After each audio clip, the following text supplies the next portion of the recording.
앞뒤 좌우로 함께 인사 나누겠습니다. 샬롬. 주님의 은혜와 평안이 함께 하시기를 간절히 바라겠습니다. 여러분, 세상에서 가장 기쁘고 행복하게 사는 사람은 누구일까요? 돈이 많은 사람일까요? 그도 돈이 없어질까 봐 불안해합니다. 높은 지위에 오른 사람입니까? 그도 언젠가 물러날 것을 알기에 지속적인 기쁨을 누릴 수가 없습니다. 많은 인기를 가진 사람입니까?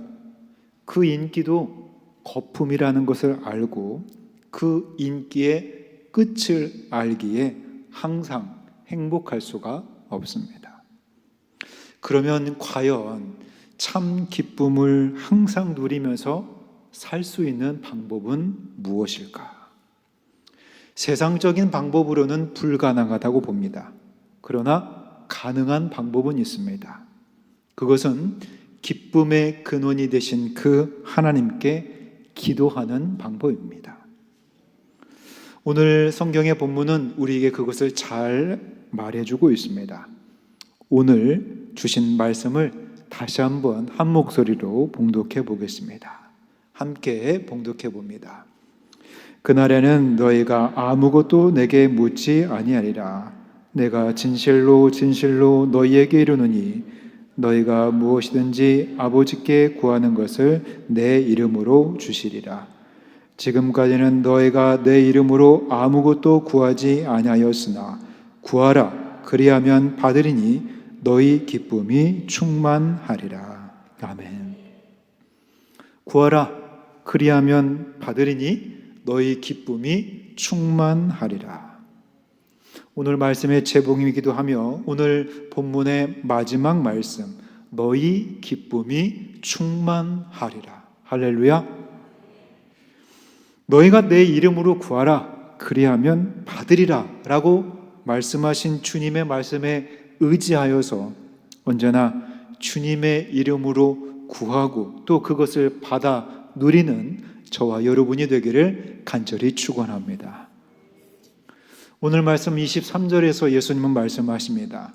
너희가 무엇이든지 아버지께 구하는 것을 내 이름으로 주시리라. 우리는 이 말씀에 의지하여서 기도하고 하나님께 간구해야 될 것입니다. 주님께서 그 예수의 이름으로 구할 때, 예수의 이름으로 하나님께 기도할 때 들어주시고 응답해 주심을 믿으시기를 바랍니다. 그러므로 우리는 언제나 예수님의 이름에 힘입어 기도해야 됩니다. 예수님의 이름만큼 확실한 보증서표도 없을 것입니다. 그의 이름을 의지하여 기도할 때 하나님 아버지께서 그 이름 주심을 믿으며 그 이름으로 주심을 믿으면서 기도하는 성도들이 되시기를 간절히 바랍니다. 캐나다의 맥클린지라는 시사지에서 발표된 연구 중에 조금 특별한 연구 결과가 발표되었습니다. 이것은 기도에 관한 효과인데요. 기도의 효과. 여기서 이 연구자는 샌프란시스코 한 병원에 있던 환자를 두 분류로 나누어서 추격했습니다. 한 부류는 정기적으로 다른 사람들의 중보 기도를 받은 사람들이고 다른 부류는 그렇지 않은 사람들이었습니다. 그 두 부류의 사람들 모두 남들이 그들을 위해서 기도하고 있다는 것과 기도하고 있지 않다는 사실을 몰랐습니다. 그런데 연구자들은 이 환자들이 회복하는 데 있어서 정기적인 중보 기도를 받은 사람들에게서 아주 주목할 만한 차이를 발견할 수 있다고 말합니다. 여러분이 예상하는 대로 대체로 그 기도를 정기적으로, 그 중보 기도를 정기적으로 받은 환자들은 병원에 머무르는 시간이 다른 부류, 즉 중보 기도를 받지 않은 사람들보다 훨씬 짧았고 더욱 빨리 그리고 완벽하게 회복되었다는 것입니다. 성도 여러분, 기도는 정말로 강력한 무기입니다. 저는 이 양림교회 모든 성도들이 그 기도의 플러그가 언제나 주님께 연결되어 있기를 간절히 바랍니다. 여러분, 주님의 이름으로 기도하시기를 바랍니다. 그것도 정기적이고 규칙적으로 주님께 기도해 보시길 바랍니다. 새벽 기도 시간에 나와 기도하시길 바랍니다. 오늘처럼 수요 예배 시간에 나와 기도하시기를 바랍니다. 언제나 주님을 향한 그 기도가 끊이지 않고 정기적으로 드려지는 그 기도에 힘이 있는 줄 믿으시기를 바랍니다. 그런 기도는 다른 어떤 중언부언하면서 그냥 막 벼락치기로 하는 기도보다 값지고 능력 있고 힘이 있는 줄 믿으시길 바랍니다. 우리 양림교회 성도들 중에서도 늘 기도하기를 힘쓰며 살아가고 계시는 분들이 계신 줄 압니다. 새벽 기도 시간을 사모하면서 매일 새벽 교회에 나와서 기도하시는 분도 있고, 밤에 정한 시간에 교회에 오셔서 기도하시는 분도 있고, 교회의 모든 공예배에 언제나 빠지지 않고 참여하면서 그 기도를 기도의 자리로 삼고 계시는 분도 있습니다. 저도 어렸을 때는 교회에 나와서 기도하는 것을 사모하면서 날마다 교회에 가서 정기적으로 기도하는 학생 중에 하나였습니다. 제가 중학교 다닐 때에 교회가 바로 학교 앞에 위치해 있었습니다. 그래서 등교할 때는 타고 가던 그 자전거를 교회에 두고 예배실에 잠시 들려가 이 기도를 하고 학교에 갑니다. 마치 집에서 부모님께 인사하듯 학교 다녀오겠습니다 하고 이렇게 인사하듯 교회에 들려서 하나님, 저 오늘 학교에 갑니다. 함께 해주시고 공부할 때 지혜 주세요 라고 짧게 기도합니다. 그리고 하교할 때 다시 교회 예배실에 들어가 기도를 합니다. 하나님, 오늘도 지켜주셔서 감사합니다 하고 기도하면서 평소에 주님께 들어주시기를 바라는 기도를 한참 하고 집에 돌아갑니다. 그렇게 중학교 3년을 매일같이 기도하며 등하교를 합니다. 그리고 고등학교에 입학하게 됐습니다.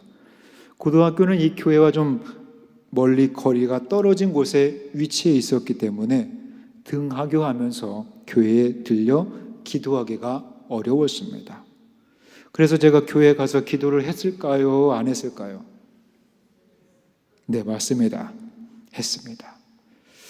등교할 때는 학교가 멀어서 좀 교회에 들릴 수 없었지만 하교할 때는 교회에 들러서 기도를 하고 집에 갔던 그런 학생이었습니다. 참으로 기특하죠. 제가 생각해도, 지금 생각해도 그 어린 학생이 바쁜 등하교 길에 그렇게 매일 교회에 가서 기도를 한다는 것이 정기적으로 매일같이 기도함에 있어서 참 어려운 일이지만 기특한 일이 아닐 수 없었습니다. 그렇게 기도함으로써 부어주신 은혜가 얼마나 많았는지 그건 다음 시간에 전해드리도록 하겠습니다. 여러분, 기도는 시간 낭비가 아닙니다. 당장 그 기도가 응답되거나 문제가 해결되지 않는 것처럼 보여도 그 기도하는 동안은 힘들지 몰라도 결국 그 기도의 끝은 충만한 기쁨이 있는 줄 믿으시길 바랍니다. 그렇게 우리가 기도하는 동안 우리의 최선의 그 노력보다 더 많은 주님의 능력이 활동하고 있는 것입니다. 하나님 앞에 나와서 정기적으로 시간을 들여가면서 기도하는 그 긴 시간 동안 힘들고 고통스럽지만 그 기도의 끝은 바로 기쁨의 충만임을 믿으시기를 바랍니다. 그렇다면 문제는 무엇인가? 왜 우리의 기도가 응답받지 못하고 해결되지 못하는 이유가 무엇인가? 그것은 나의 기도와 주님의 뜻이 일치하지 않기 때문입니다. 그래서 오늘 본문에 이렇게 말씀하십니다. 지금까지는 너희가 내 이름으로 아무것도 구하지 아니하였으나 이제는 내 이름으로 구하라. 그리하면 받으리니. 구하면 받을 수 있다는 그 전제 조건은 바로 내 이름으로입니다. 예수님의 이름으로 구한다는 것은 단순히 예수님의 이름을 빌려서 내가 원하는 것을 얻는 것, 그것이 아니라 예수님의 뜻과 일치하는 것, 즉 그분의 성품과 가르침에 합당한 내용을 구하는 것입니다. 요한일서 5장 14절 말씀에도 이렇게 기록합니다. 그의 뜻대로 무엇을 구하면 들으심이니라. 따라서 예수님의 이름으로 구하는 기도는 나의 이기적인 욕망이나 하나님의 뜻에 반하는 내용이 서로 같이 존재할 수 없다는 것입니다. 예수님의 이름으로 구할 때 하나님은 응답을 약속하시면서 그 결과로 기쁨이 충만하게 된다고 말씀합니다. 여기서 기도는 단지 문제 해결을 위한 수단이 아니라 하나님과의 인격적인 교제이고 예수님의 이름으로 드리는 그 기도는 하나님의 자녀로서 누리는 특권이자 신뢰의 표현인 것입니다. 성도 여러분, 우리가 주님께 기도할 때 그것이 응답받기를 원한다면 예수님의 이름으로, 즉 예수님의 뜻으로 이루어지기를 간구하시기를 바랍니다. 우리 예수님께서도 하나님께 간절히 그 십자가의 고통과 죽음을 피하게 해달라고 요구하셨지만 결국 하나님 아버지의 뜻대로 하옵소서 하고 간구할 때 그 기도를 들으시고 부활로서 응답하시는 줄 믿으시길 바랍니다. 그러므로 우리의 기도가 내 욕심이나 이기적인 마음이 그런 소원이 이루어지기를 바라는 것이 아닌 바로 예수님의 이름으로 주님의 뜻이 내 삶에 이루어지기를 기도하며 응답받는 여러분이 되시기를 간절히 축원합니다. 다음으로 기도 응답이 이루어지지 않는 것은 우리의 믿음이 부족해서입니다. 주님이 우리의 기도를 들어주신다는 그 확신이 부족하다는 것, 그것이 문제인 겁니다. 그러므로 우리가 주님의 이름으로 기도할 때 기억해야 할 두 번째 사실은 한번 따라해 봅시다. 기도는 절대 위탁 정신으로 해야 합니다. 좀 어렵나요? 절대 위탁 정신. 맞습니다. 여러분, 기도는 우리들의 문제를 하나님께 위탁하는 행위입니다. 기도를 통해서 우리들의 문제를 주님께 위탁하는 것, 우리들의 책임, 위기, 보상, 그 모든 것을 주님의 그 능력의 손 위에 올려놓는 것입니다. 예수님의 이름은 그분의 보증과 그분에 대한 능력을 말하는 것입니다. 내가 누군가를 위해서 추천서를 써준다고 한번 생각해 봅시다. 그리고 그 추천서의 마지막에는 내 자신의 이름을 적고 도장이나 사인을 꽝 하고 찍어줍니다. 그것의 의미는 내가 이 추천하는 사람에 대해서 보증을 하고 책임을 지겠다라는 의미입니다. 우리가 예수님의 이름을 의지하고 그분께 내 모든 것을 위탁하는 마음으로 기도할 때 하나님께서 들어 응답하신다고 약속하셨습니다. 그러므로 우리가 주님의 이름으로 간구한다라는 사실은 전적인 위탁 정신을 가지고 기도하는 것입니다. 즉 우리들의 그 모든 문제를 주님께 완전히 맡기고 그분의 능력과 인도하심을 추호도 의심하지 않고 신뢰한다는 것입니다. 여러분, 주님의 능력과 주님께서 내 문제를 해결해 주실 것을 추호도 의심하지 않고 절대 위탁하시며 기도하셨습니까? 절대 위탁의 기도는 그 모든 문제들을 나의 책임에서 하나님의 책임으로 전가시켜 주는 것입니다. 그러한 기도의 끝은 바로 충만한 기쁨이 되는 것입니다. 예수님의 이름으로 구한다는 것은 모든 책임을 내가 아닌 바로 예수님께 지신다는 건 의미입니다.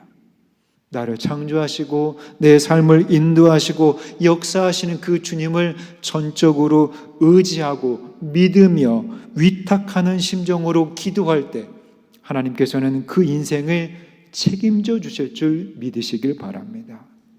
그렇게 믿고 위탁할 때 주님의 이름을 걸고 하나님께서 응답하시는 줄 믿습니다. 이렇듯 기도는 기적을 만들어냅니다. 왜? 기도는 우리 자신이 아니라 하나님께 의지하는 것이기 때문입니다. 우리가 기도로 하나님께 의지한다고 할 때 여기서 반드시 기억해야 할 사실, 세 번째는 이것입니다. 따라해 봅시다. 나의 해결책이 아닌 하나님의 해결책으로 응답하신다. 기도의 결과와 응답은 우리 소관이 아니라는 겁니다. 그것은 하나님의 소관입니다. 기도의 응답은 우리들이 그 하나님을 얼마나 알고 있느냐에 달려있는 것이 아니라 하나님께서 우리를 얼마나 아시는가에 달려있습니다. 하나님은 우리들에 대해서 모르시는 것이 없는 분이십니다. 마태복음 6장 8절의 말씀입니다. 구하기 전에 너희가 있어야 할 것을 하나님 너희 아버지께서 아십니다. 이사야 65장 24절 말씀에서도 그들이 부르기 전에 내가 응답하겠고 그들이 말을 마치기 전에 내가 들을 것이며. 많은 사람들이 응답의 그 확신을 갖고 기도하기를 두려워합니다. 왜? 그 사람들은 자기들의 기도가 자신들이 원하는 방법으로 응답되지 않으면 어떡하나 하는 심정으로 실망과 낙담이 올까봐 걱정하기 때문입니다. 틀림없이 우리 모두는 하나님의 응답인 예스를 좋아할 것입니다. 그러나 하나님의 응답은 우리의 기대와 다를 수 있습니다. 그것이 우리가 기도하면서 응답받지 못하는 이유가 되기도 합니다. 아니 어쩌면 하나님의 방법과 하나님의 해결책으로 이미 응답하셨지만 사람들을 그것을 인정하고 수용하지 못하는 것일 수도 있습니다. 그러므로 우리는 기도를 통해서 우리 자신의 해결책이 아닌 하나님의 해결책에 의존해야 됩니다. 분명히 하나님의 기도 응답은 우리들의 그 이해를 초월한 신비한 방법으로 이루어지는 줄 믿습니다. 이사야 55장 9절의 말씀, 하늘이 땅보다 높음같이 내 길은 너희 길보다 높으며 내 생각은 너희 생각보다 높으니라. 아멘. 전에 섬기던 교회에 한 집사님이 계셨습니다. 자신의 건강, 그리고 가족, 그리고 그가 운영하는 회사의 일들에 대해서 늘 기도하는 그런 제목이 있었고 그 기도를 계속 해왔습니다. 그런데 그 기도와는 정반대로 평소 앓고 있던 지병이 악화되어서 병원에 입원하게 됐습니다. 게다가 그가 운영하는 회사도 부도가 나게 됐고 결국 돈이 없어서 병원에서 쫓겨나 집에서 겨우 약물로 버텨야 하는 신세가 되었습니다. 완전히 기도응답이 거꾸로 된 것이죠. 그래도 그 집사님은 기도하면서 주님께 인도하심을 믿고 다시금 일어설 수 있을 거라고 희망하면서 기도하면서 견뎌왔습니다. 하지만 다른 사람들이 보기에는 하나님께서는 그 집사님과 함께하지 않으시는 것처럼 보였습니다. 성경의 욥이 그랬던 것처럼 어려움은 계속되었고 기도의 응답이 이루어지지 않을 것처럼 보일 때 어느 날 기도회 중에 주님께서 그 집사님에게 음성을 들려주십니다. 내가 너를 필요로 하니 너에게 새로운 생명을 주겠다. 그 집사님의 병은 깨끗이 씻은 듯 나았고 건강이 회복되었습니다. 그리고 얼마 후에 대기업에서 스카우트 제의를 받아 더 좋은 대우를 받으면서 일할 수 있게 되었고, 새로운 회사가 그가 추진하던 그런 프로젝트가 잘 성공해서 승승장구하게 되었습니다. 그의 인생이 완전히 역전된 것입니다. 이전의 건강보다 더 건강하게 변화되었고 더 좋은 곳에 가서 일할 수 있게 되었습니다. 끊임없는 믿음으로 기도하던 그 집사님에게 한때 장애물로 여겨졌던 그 일들이 사실은 그의 일생을 위해서 하나님이 준비하신 보다 큰 의미의 예스의 한 부분이었다고 그분은 간증한 것을 듣게 됩니다. 성도 여러분, 지금 이 순간 우리에게 장애물처럼 여겨지는 어려움이 있으십니까? 그러나 그것들은 우리의 기쁨을 충만케 하는 중간 도구임이 분명합니다. 이전보다 더 좋은 것들로 채우시려는 하나님의 뜻이 있음을 믿고 의지하시기를 바랍니다. 기도의 응답은 우리의 이성과 생각을 초월하는 것으로 나타납니다. 하나님의 해결책은 우리가 바라는 것 이상의 엄청난 것으로 가득합니다. 이 순간 우리가 원하는 것이 이루어지지 않으면 어떡하나 하고 하는 그런 불안감을 가지고 기도하고 있다면 모두 벗어 던지시기 바랍니다. 그리고 우리보다 우리 자신을 더 잘 아시는 주님께 온전히 맡기시기를 바랍니다. 그 능력의 하나님이 우리에게 최상의 것으로 응답하실 것 믿으시길 바랍니다.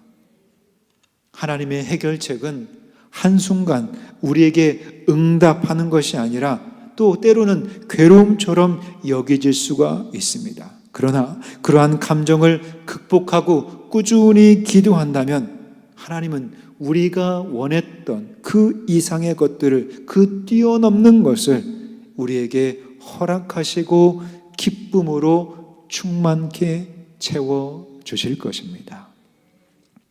사랑하는 성도 여러분, 기도하는 자의 끝은 기쁨이 충만할 것을 믿으시길 바랍니다. 이를 위해 우리가 반드시 행해야 될 것은 첫 번째 바로 예수님의 이름으로 예수님의 뜻이 내 삶에 이루어지기를 기도하시기를 바랍니다.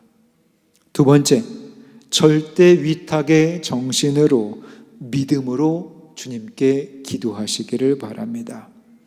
세 번째, 나의 해결책이 아닌 하나님의 해결책에 온전히 맡기고 어려움이 와도 흔들리지 않고 끝까지 믿음으로 기도하시기를 바랍니다. 이렇게 기도하는 자에게 결국 주님께서 충만히 차고 넘치는 기쁨을 안겨주실 것입니다.